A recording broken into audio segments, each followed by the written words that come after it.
Hello and thank you for joining the Monday edition of Journalist Hangout. I'm Ayodele Ozubahun. Today on the program, Pentecostal Fellowship of Nigeria, PFN, backs Southern governors' demand for presidency in 2023, urges federal government to clamp down on terrorists as Monetary Policy Committee, MPC, blames insecurity for rising food prices. Aspirants begin jostling for APC national chairmanship as party postponed congresses indefinitely.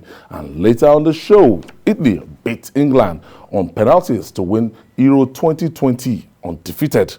I'll be hanging out with Babajide Kolade Otitoju, Kairi Gani Balogun, and Mie Akiri will be joining us later on the sports segment. So if you're ready, let the hangout start now.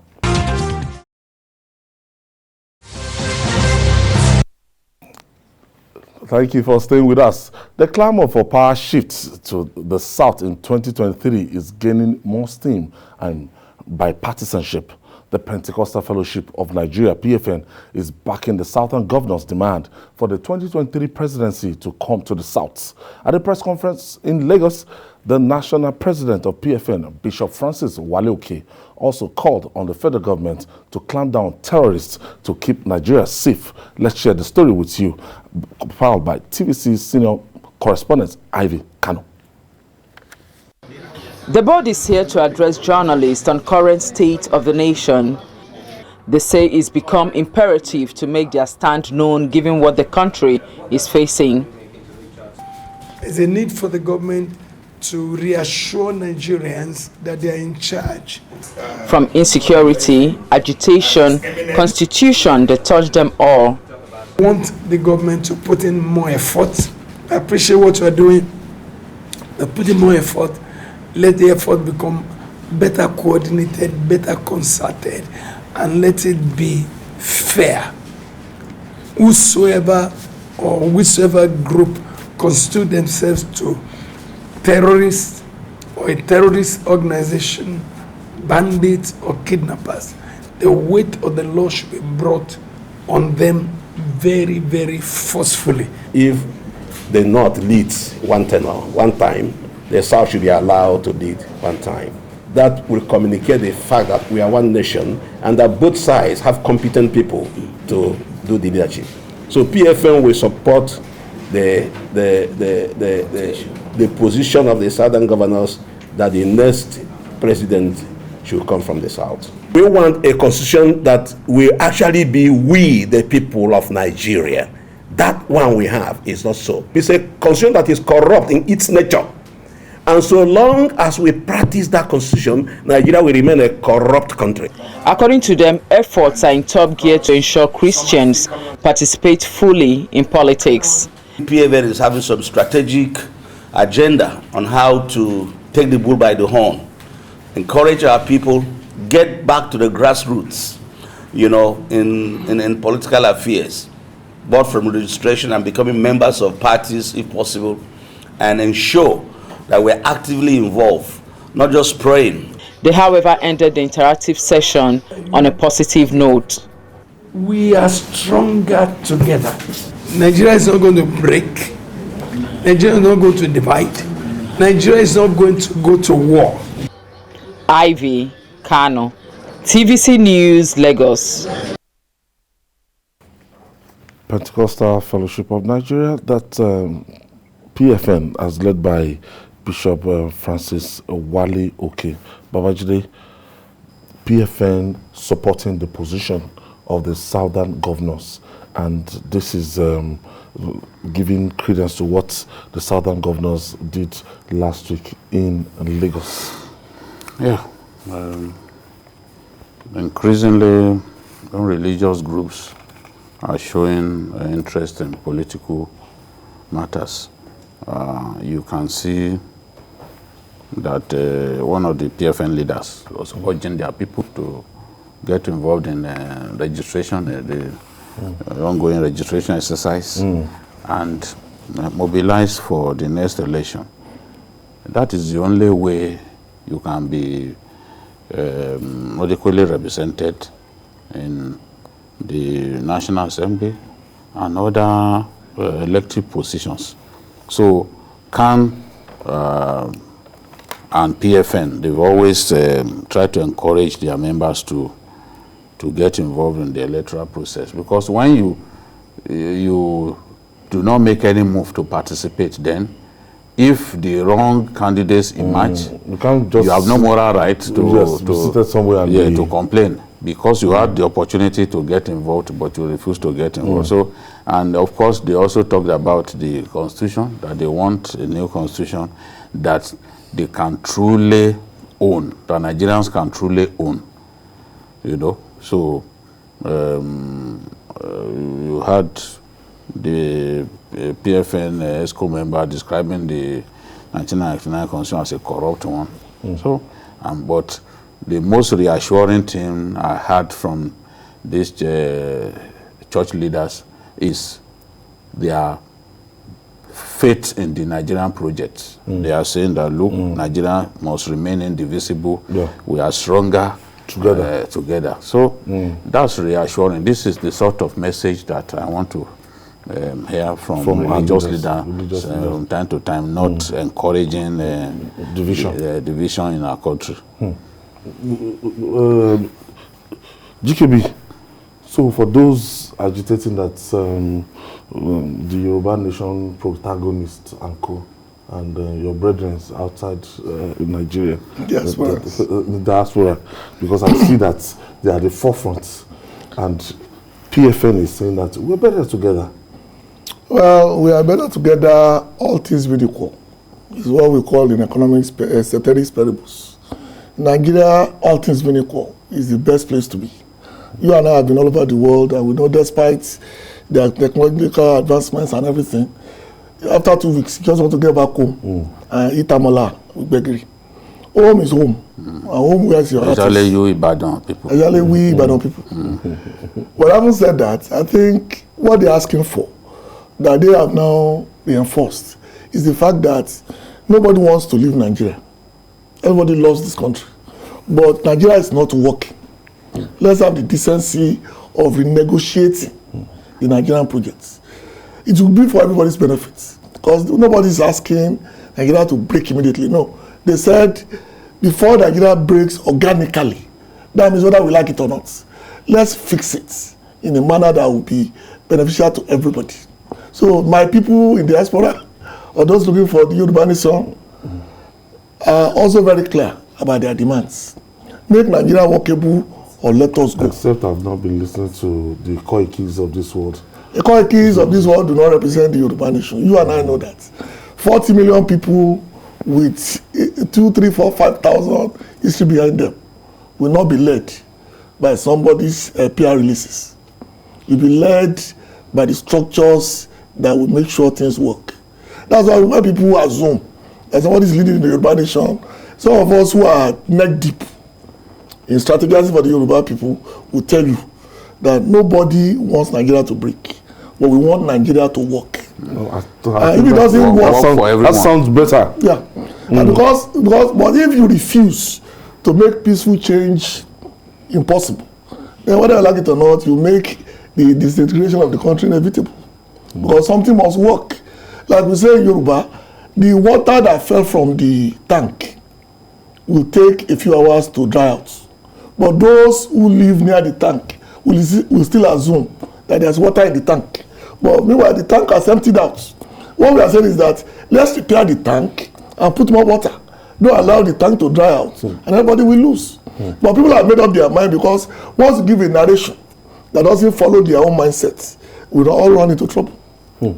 Julie, this North-South thing, days ahead, is going to be very interesting, because the way I'm looking at it, nobody's ready to, everybody is sticking to their guns, and they're not ready to back down. While the Southern governors are saying, look, it is proper for this power to shift to the South. But some people in the North, they are saying that, look, they're not even canvassing for a Northern president. They're canvassing on the basis of merits, that don't restrict it. Let people that are competent enough, let them come out, let them, anybody that is competent enough, and Nigerians want that person, the person should come out and Nigerians should vote for them. I don't think the Nigerian presidency has ever been about merit. Ever? Not for a single day. No. No. I was old enough to recall what transpired in 1979. At least I could read newspapers and I could understand whatever I read, you know. So Shehu Shagari emerged as the candidate of the People's MPN, National Party of Nigeria, Egbe Onile, as they were called in Yoruba land at that time. You are not going to convince me that he was the best. Even within the MPN. Within the MPN, he was certainly not the best. He was a grade 2 teacher. We had graduates. We had people who... Matama Sule. People like Matama Sule, who was a fantastic orator. You know, somebody that, look, some of them like Tahir. Ibrahim Tahir was even an Oxford teacher. Was a teacher in Oxford, came to Nigeria. And when he speaks, or when he spoke, because he's long dead now, you see the eloquence and the fluidity. And the logic. The elocution, the power of elocution you see when Tahir is speaking. But at the end of the day, it was Shehu Shagari that they settled for reasons best known to them. People like IBB was military president. He certainly was not the most brilliant military man of his generation. Not to talk of Abacha. So it's always been like that. Or would you say Goodluck Jonathan was the best that the South, even when it was decided, okay, let it go to the South. Would you say that Goodluck Jonathan was the best? When Obasanjo contested against Olufalaye was fantastic economist, clearly far better than Obasanjo in many ways. But it was not the people, the power people who went to bring Obasanjo was not their favorite. Right from the Yola prisons. They made up their minds that he would be president, IBB and the rest of them. You cannot tell me that at that point, Obasanjo was the best that they could find. So it has not always been about merit in our country. That's why people say in Nigeria, the people who fight for power so much don't always get it. People prepare for it, who fight for it, who are good, who fancy their chances, they don't always get it. So it's not a question of let it be merit, this and that. It is when people want to brush aside the federal character principle, which is enshrined in the Constitution, and you start hearing them that, oh, let it be about merit. No. There's a reason why that clause is in the Constitution. If we don't want federal character anymore, we can dispense with it. Totally. But I know that as a country, if we come up with the idea of rotatory presidency, it will serve us well and everyone will be happy. Everyone will have a sense of belonging. That is why I've always even advocated for it to even be implemented right up to ward level. Anytime we are looking at doing elective positions, let there be rotation. For example, governorship should rotate among the 3 senatorial zones. You know, and that's the way it should be. Everyone will feel a sense of belonging. Everyone will feel that they belong. So that's in my view is good for Nigeria. What do you make of the agitation rotation? I think. Well, I think for a country in process, let me use that word, we need to have something that will provide for everybody a sense of belonging. The winner-take-all mentality is peculiar to the presidial system of government, but it's not peculiar to the African continent. Most of the time, what people try to do is accommodate other people within the context of what the constitution will allow. I have said on this program before that in Kenya, if you get 10% of the votes, you are entitled to a seat in parliament. There are even seats that are allocated or reserved for the disabled, as well as the women. That is representational democracy. Because they realize that winner-take-all mentality tends to create monsters who assume that they have the figure and they have the numbers to ride roughshod over everybody. Over everyone. So we must always be careful about what we say, because the irony of this is that if somebody should transport us back to 2015 or 2011 rather, the people who are saying today that the thing should be on merit are the same people who said that the power must go back to the north. Remember 2011 when Jonathan wanted to run and they insisted that the best way for it to work is for the north to serve at his own term. He didn't say Jonathan is a doctor, he has a PhD, his wife is a PhD, he's a very brilliant academic, he's one of the best we got, let him continue to rule. No, they said it's the turn of a particular part of the country to provide the president. Today, 6 years down the line, they are changing the narrative and they are now saying, without any sense of shame, that only merit applies. Even in the armed forces, you and I know that you only get to the top of the chain, food chain, based on politics. Merit ends around when you're a colonel, or at most a brigadier general. That's where merit can take you to. From that point, it becomes political. It's not peculiar to Nigeria. All over the world, merit has a way of hitting a glass ceiling somewhere. From then, it's politics. And they've been using that either when the president is from the south of the north, in the last 20 years, where the president will determine that he would rather retire 20 operational officers than to bring in an AIG, than to allow merit to take place and replace them with the next best person. All right, moving on now. The multiplier effect of rising insecurity in Nigeria is telling of food production and prices nationwide. The Monetary Policy Committee, MPC members of the Central Bank of Nigeria, CBN, said though inflation rate has declined in the last 2 months, insecurity is causing rise in food prices. A trip to Port Harcourt, the River State capital, where tomato prices, among other foods, are soaring, shows that the MPC may not be far from the truth. Here is the report by TVC News correspondent Uche Okoro. In the last few months, many families have been forced to adjust to the constant increase in the prices of foodstuff. While businesses are also generally slow, those who trade in tomatoes are feeling much of the impact of low patronage. But at the fruit garden market in Port Harcourt, this is a familiar experience. They said it's because of rainy season, so rainy season, tomatoes is very, very expensive than dry season. They said it's not the season. We know that when we're coming to this period of the year, the price of tomatoes will always go high. First, because of it's now rainy season and tomatoes do not thrive better in rainy season. The cost of tomatoes has increased by as much as 400% due to its scarcity. Traders defend the new price regime as the only way to stay in business for now.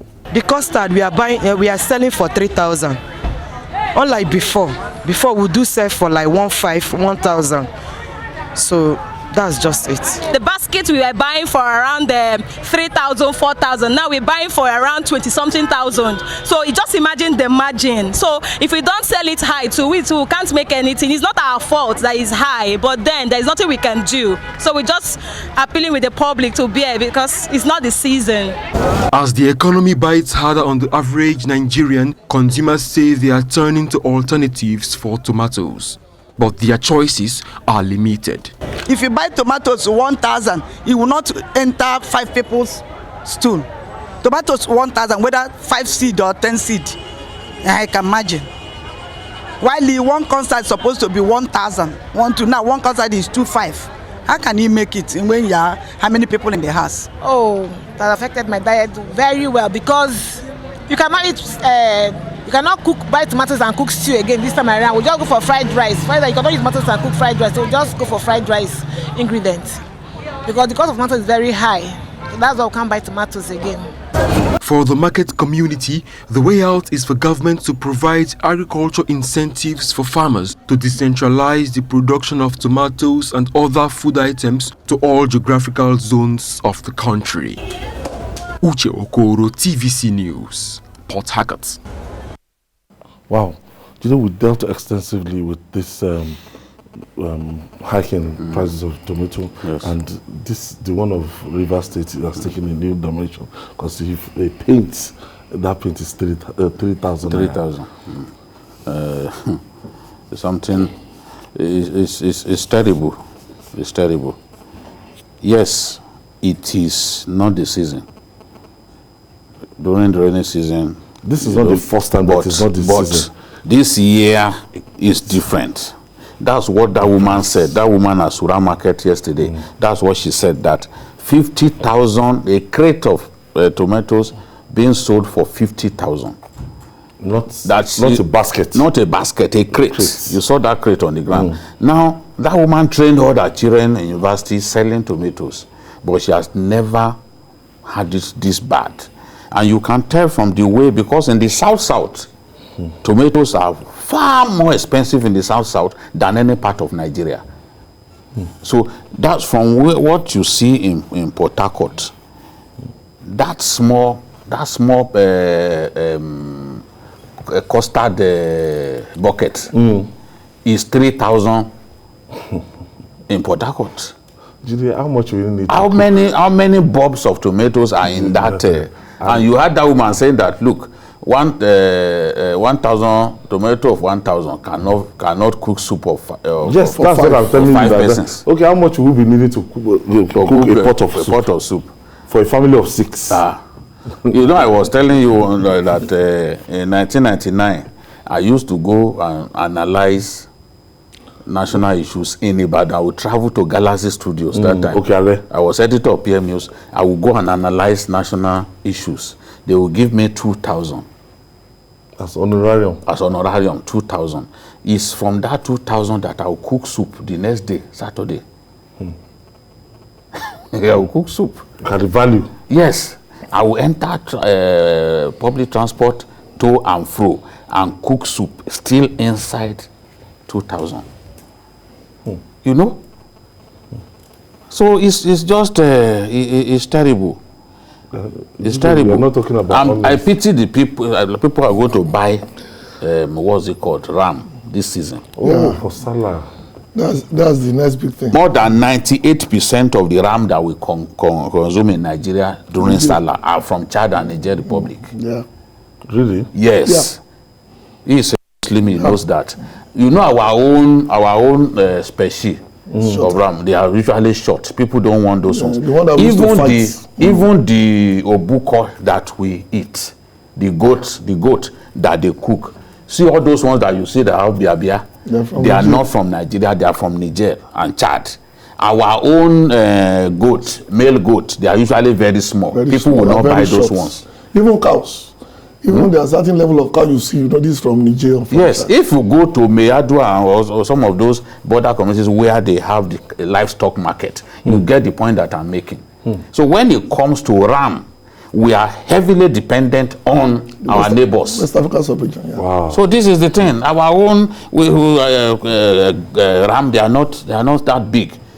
State governments, they give people money to go all the way to that place, to Chad, to go and bring in ram. To Maradi. To bring in ram. So that's the thing. No, it's going to be a very tough year this year because already the prices are already getting out. Yes. Of very small ram is going for 250. It's because of the currency. Sorry? Yeah, 250. Yes. Right. I saw somebody who was told, they sent him a picture that it is 180. Yeah. I had to buy a cow for the burial of my sister last week. We bought it for 350,000. This is the same ram we bought. This is the same cow we bought last year for 120. Even smaller.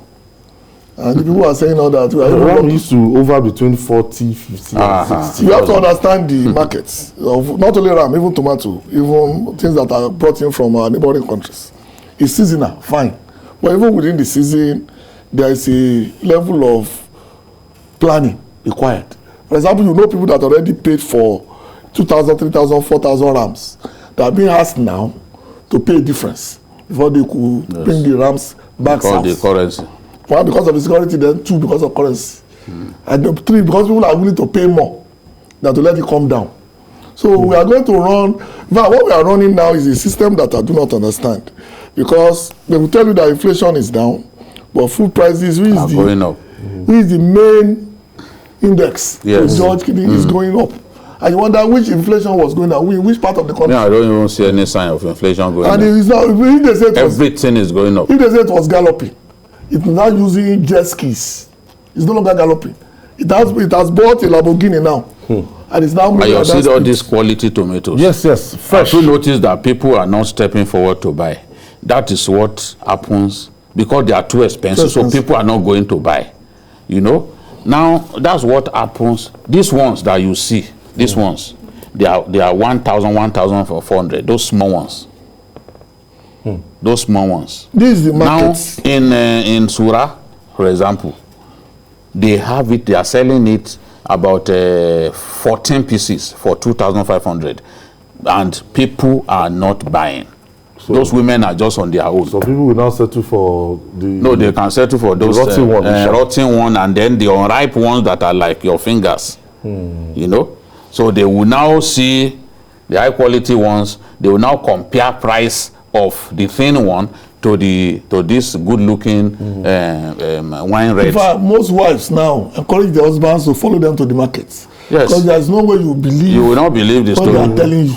So they will say, please, I like you. I will encourage our mothers to, you can call and give your testimony. Across the country, you can call. Whatever you give them today will not be enough by tomorrow. This one, just seven bobs. Nobody is making any plans. 1,000 naira, 1,000. There is no control, there is no rhyme, there is no reason. It's just galloping every day. What you bought last week for 2,000 naira, you may get back there and it's 4,500. Let's break down the effect of this. Narrowly, we can trace this to insecurity. Partly, yeah. That's what the Monetary Policy Committee of the CBN is saying. Security is a very big factor. You saw the Ondo official yesterday who was saying that several times from even my mother. Yes, that they cannot farm. Yes. That they even picked up 5 of the boys working for them in the farm. So this security thing, you cannot wish it away.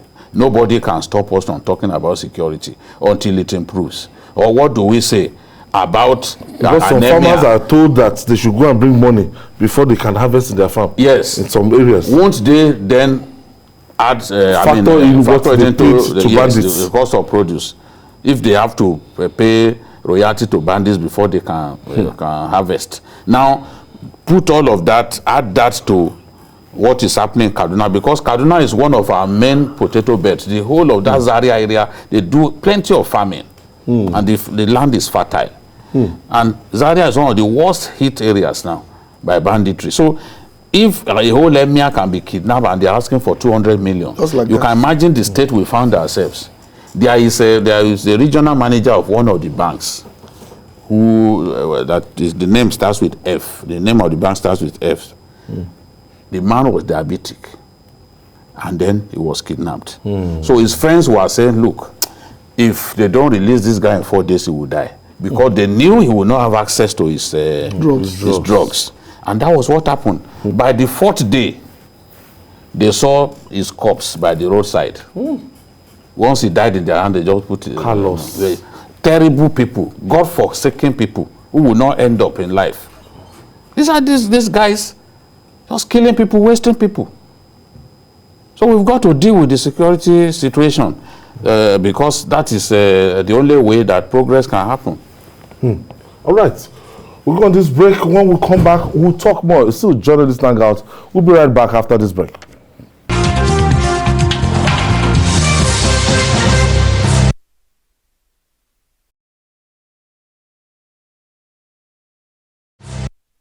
Welcome back. This is Journalist Hangout, and I have Babajide Kolade Otitoju still in the studio and Gani Kaide Balogun in the studio. Now, for a political party that attracts big wigs, such as sitting governors and lawmakers into its fold, it is unthinkable to see the All Progressive Congress APC as one in crisis. So the recent indefinite postponement of its congresses could be strategic other than symbolic of festering internal wrangling.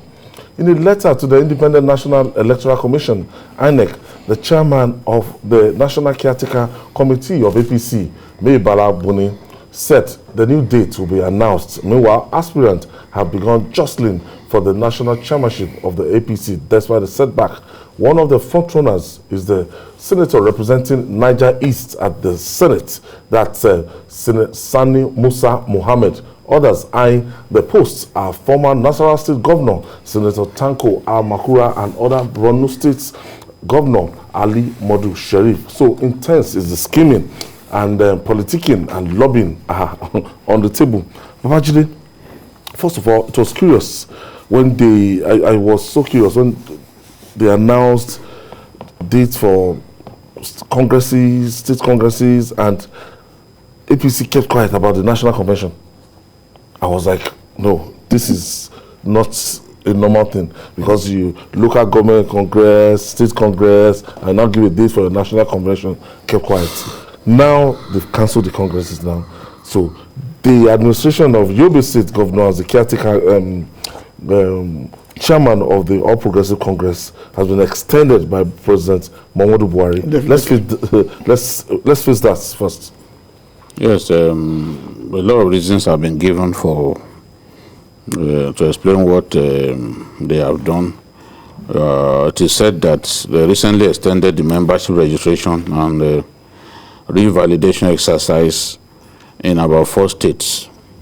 And that exercise must be concluded before the takeoff of any Congress. So to give themselves more time to ensure that this is done, they are taking the decision to postpone the Congresses indefinitely. The Congresses will still take place, whether the party, it's inevitable that the party must conduct Congresses, except they don't want to compete for elective positions ahead of 2023. Then, of course, there are logistic challenges here and there. To organize Congresses, you know what it requires, especially a party that just conducted a revalidation exercise and welcomed so many new members. So they have logistic challenges to deal with and ensure that everyone can receive materials needed for the Congresses before the Congresses are allowed to happen. So I knew that Governor Malabune's tenure will be extended. It looked inevitable, but in everything that the APC is doing, they should be conscious of a possible ballot appeal.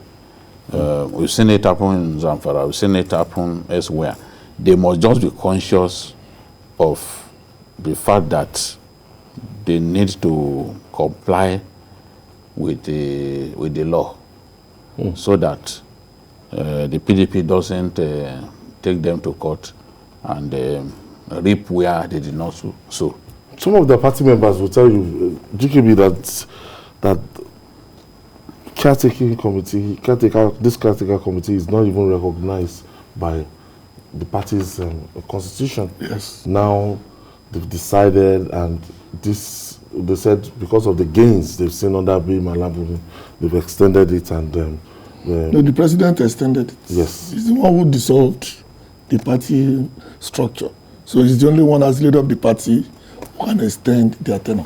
We said it on this program before that the anomaly that is the caretaker committee will always run into this trouble that we know, because the major focus of the job they were given, if you remember, was reconciliation.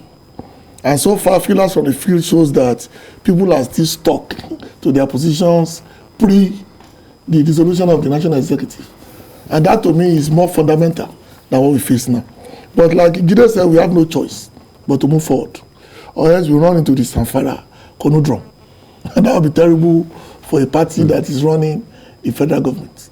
So what we need to do is look at the candidates and see those who can really move the party forward in such a manner that will bring back unity and sense of purpose to the party. That is not expected from the caretaker committee.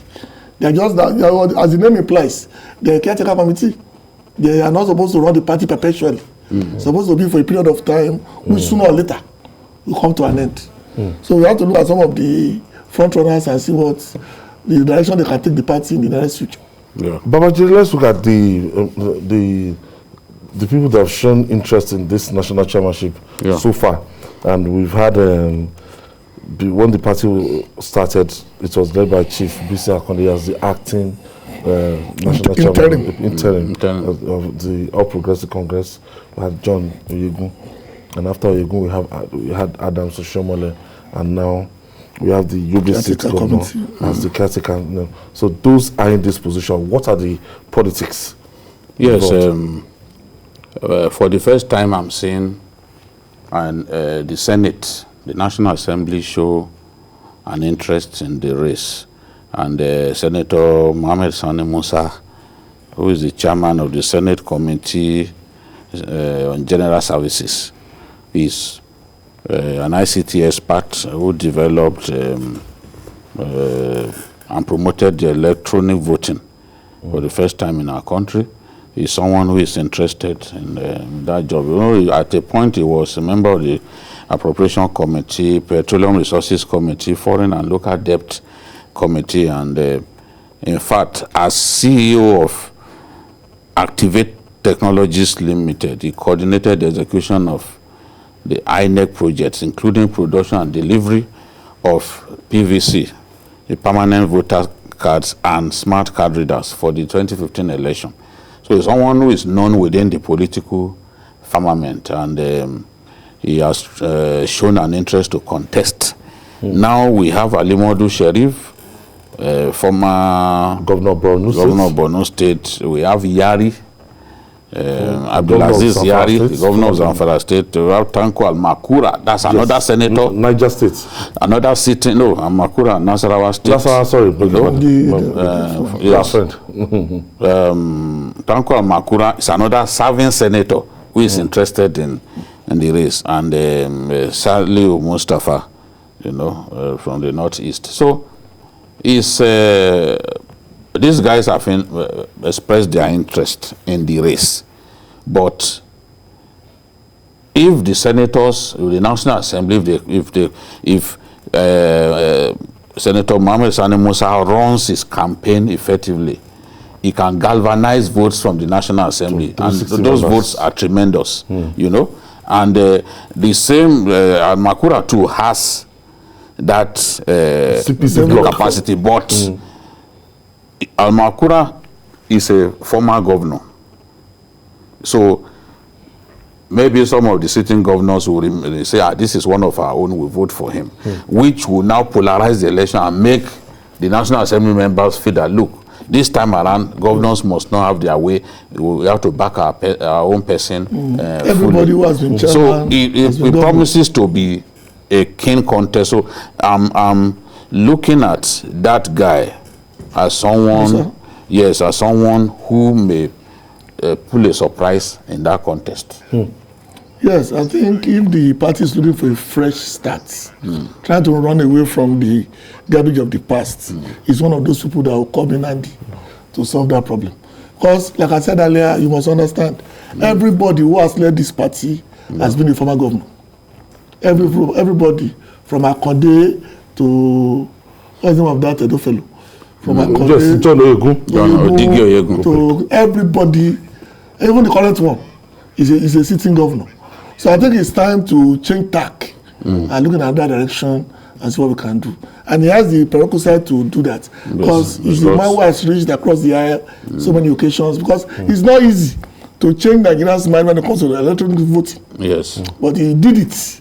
He carried his people along in such a manner to ensure that this thing become, because what people hate in Nigeria is change. Forget they don't like changing their ways or what they do.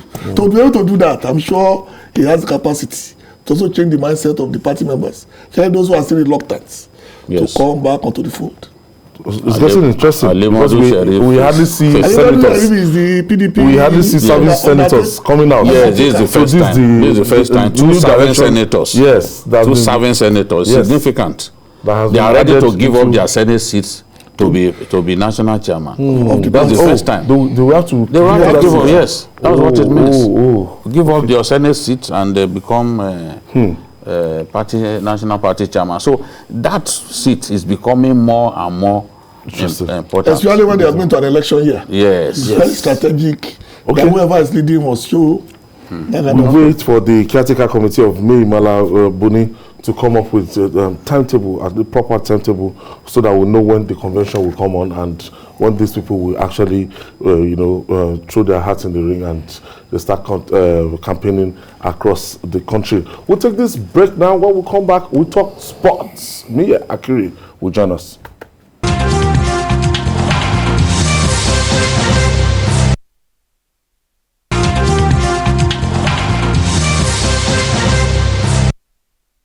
Akiri is joining us from our sports desk. Mia, good to be here.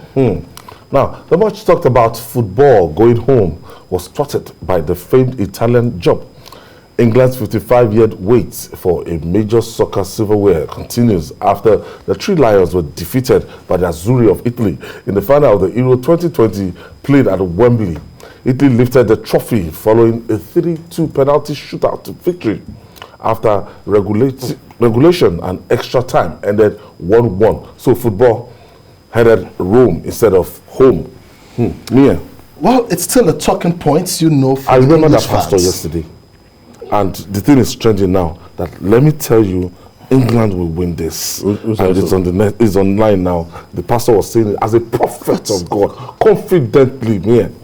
Well, he said he's a prophet of God, no doubt. And what happened? He didn't tell us if God was the one who told him that England was going to win. He expected you to know that. But whichever way, unfortunately, England didn't turn out victorious. And also in England yesterday, there was the statistics that in England alone, there was about £22 million, bet already by English fans that the Three Lions were going to win the World Cup, the Euro 2020 trophy. But unfortunately, it didn't turn out to be so. By and large, the question now is, will Gareth Southgate, and his crew learn from their mistakes? That's left to be seen. Obviously, the Three Lions never had that winning mentality. They had everything going for them, but the winning mentality. If there's something, Gareth Southgate is lacking today, apart from all the talents he has, it's that winning mentality when it comes to a major trophy. In the new millennium, I've not seen any English manager that has won a major trophy, which speaks volume. Now let's take a look at Roberto Mancini, who have played, England tactically. From what we saw, last night, when Italy failed to qualify for the World Cup under Gasperini Venturani, they quickly went for Roberto Mancini. They identified where the problem was coming from. Roberto Mancini had won 3 Scudettos title at that point in time. And when he left for Manchester City, he delivered to Manchester City their first Premier League trophy, in a long while. And the Inter Milan team was succeeded by Jose Mourinho, and they won the treble. But let's focus on what happened, last night. Against Denmark in the semi-final, the weaknesses were there for the world to see. These players have played for the entire season, and obviously you expect that, yes, they'll be tired. Against Denmark, they had 20 shots on target, they could only score 1. There was the challenge of, scoring goals. That was one. Secondly, Mancini never gets his substitutions on the pitch on time, which was another talking point. And Mancini or Southgate? Gareth Southgate, rather. And we saw that in the final again. Against the run of play, you got the lead. Everyone expected that, yes, Italy were going to give England a run for their money. The midfield of Italy all through the tournament, has been awesome.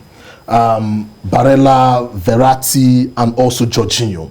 And we knew that the midfield that has been marshaled by Declan Rice and, Calvin Phillips, we're going to face a big asset test. And they could be outplayed. But unfortunately, Southgate didn't get it right once again. Hold on. Babajide, most people that are into sport bets yesterday predicted that England, they gave it to the Three Lions. What went wrong? I think that up till I think like 18 minutes into the game, England was on top. So I disagree that against the run of play, they scored. They scored very early, just the second minute. They weren't under pressure from the Italians. They appeared to have had the tactical edge at that time because the Italians were finding it difficult to close England down from the flanks. And that was where Kieran Trippier sent in that cross from the right flank right up to Luke Shaw on the left. In fact, there were cross-field passes from Luke Shaw to Trippier on the other side to let you know how difficult it was for Italy to get hold of the English players through the flanks.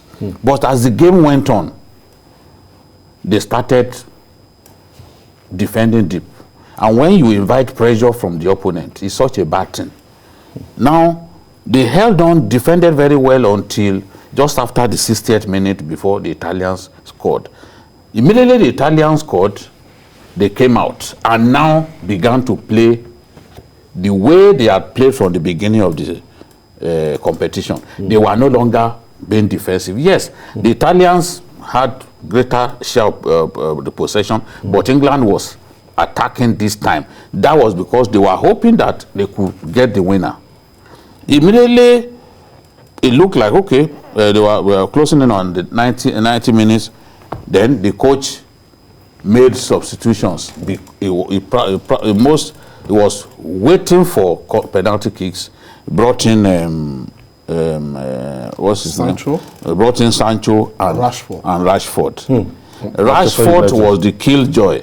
Rashford had been playing like a headless chicken without ambition for Man U. It was the reason Man U did not win the Europa League, because he threw away so many chances. So if I was Southgate, the way I had benched him from the beginning of the season is where I would have benched him. Now, the coach was too negative, and that was why, in my view, yes, whether we like it or not, the Italians were the best team in the tournament.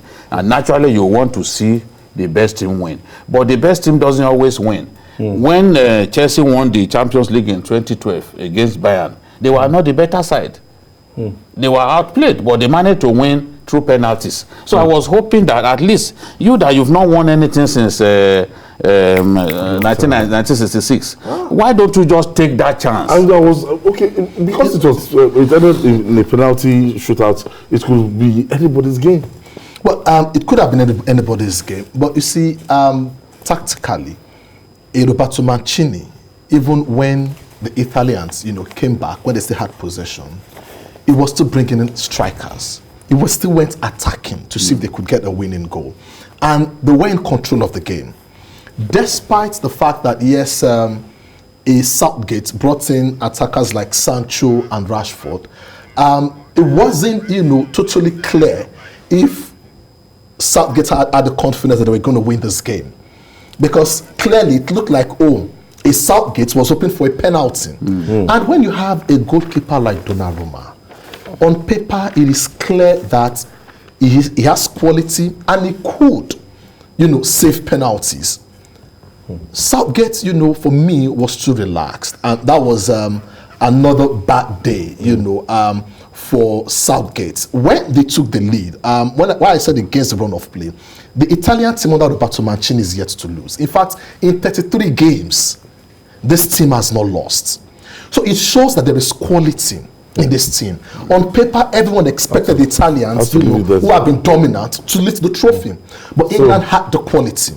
And England could create some upsets, playing in front of their own fans. The best chance to win will have been through penalties. They are not as good as the Italians. No doubt about it. So even if it was Spain that qualified for the final, Spain will have outplayed this English team. They are not good at retaining the ball, and it worked against them. But now some of the big players refuse to step forward to play penalties. You had someone, a little boy like Saka, 19-year-old, coming to play your final kick. That is usually reserved for your best kicker. Your best two kickers, one starts, the other one ends it. In the case of England, there are two most inexperienced players who are the second to the last and the last kicker. So because the big players ran away. Thank you, Miya Akiri. Always a pleasure You to look be here.